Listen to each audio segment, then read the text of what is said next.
ये है कि एक पॉलिसी हमने अंग्रेजों के समय से सुनी थी, डिवाइड एंड रूल।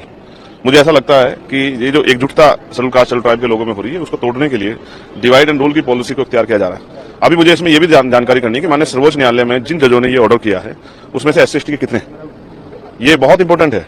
अगर आप वर्गीकरण करना ही चाहते हैं तो मैं चाहता हूं कि सर्वोच्च न्यायालय से इसकी शुरुआत होनी चाहिए। भाई वहां तो लंबे समय से कुछ ही परिवारों को कब्जा किया, और चलो SC ST OBC को तो आप घुसने नहीं दे रहे हो, लेकिन क्या सामान्य जाति के लोगों में अवसर नहीं है, तो उनको भी आप मौका नहीं दे रहे हो। तो अगर नमस्कार दोस्तों, जैसा कि आपने सुना कि चंद्रशेखर आज़ाद रावण ने क्या कहा है। अभी फ़िलहाल पार्लियामेंट से जब वो निकले तो उन्होंने जो SC का जो फैसला था कि SC ST के आरक्षण को उन लोगों को आरक्षण नहीं देना है जो SC ST के लोग IAS और IPS अधिकारी बन चुके हैं, डॉक्टर बन चुके हैं, इंजीनियर बन चुके हैं, उनको कोटा में नहीं देना है, उनको रिजर्वेशन नहीं देना है। उस पर चंद्रशेखर आज़ाद रावण क्या कहा, ये बात हम आज अभी बताएंगे आपको। जैसे पिछले वीडियो में भी बताया था, लेकिन अभी पूरा हम व्याख्याएं करेंगे कि क्या हुआ है, और साथ ही साथ ये पूरे भारत में लागू हुआ है या क्या हो रहा है, इसके बारे में भी हम बात करेंगे। जहाँ तक ये पता है कि चंद्रशेखर आज़ाद रावण ने ये बात कही है कि जो जस्टिस चंद्रचूड़ हैं वो क्या खुद ब्राह्मण हैं,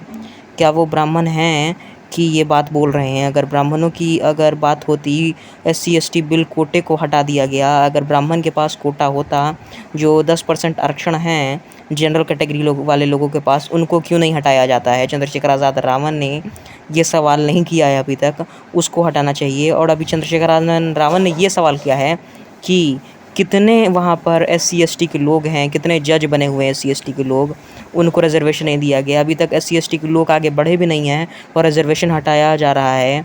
ये बहुत बड़ी बात कह दी है चंद्रशेखर आज़ाद रावण ने। साथ ही साथ तीसरी बात, सबसे बड़ी बात ये कही है चंद्रशेखर आज़ाद रावण ने कि क्यों कर रहा है ये सरकार की एक राजनीति का खेल है। और साथ ही साथ चौथी बात ये कह दी है, सबसे बड़ी बात, कि डॉक्टर BR अम्बेडकर की बातें हमें याद रखनी चाहिए, कि हमें संगठित होकर चलना चाहिए।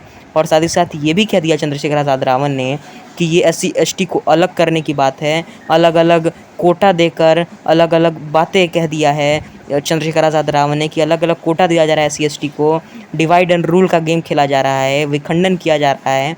और चंद्रशेखर आज़ाद रावण इसी चीज़ को लेकर बहुत ज़्यादा दुखी हैं कि ST और SC को अलग किया जा रहा है और साथ ही साथ आरक्षण को कम किया जा रहा है। और चंद्रशेखर आज़ाद रावण इसको लेकर बहुत ज़्यादा दुखी हैं और पार्लियामेंट में इस चीज़ को लेकर आवाज़ भी उठाने वाले हैं।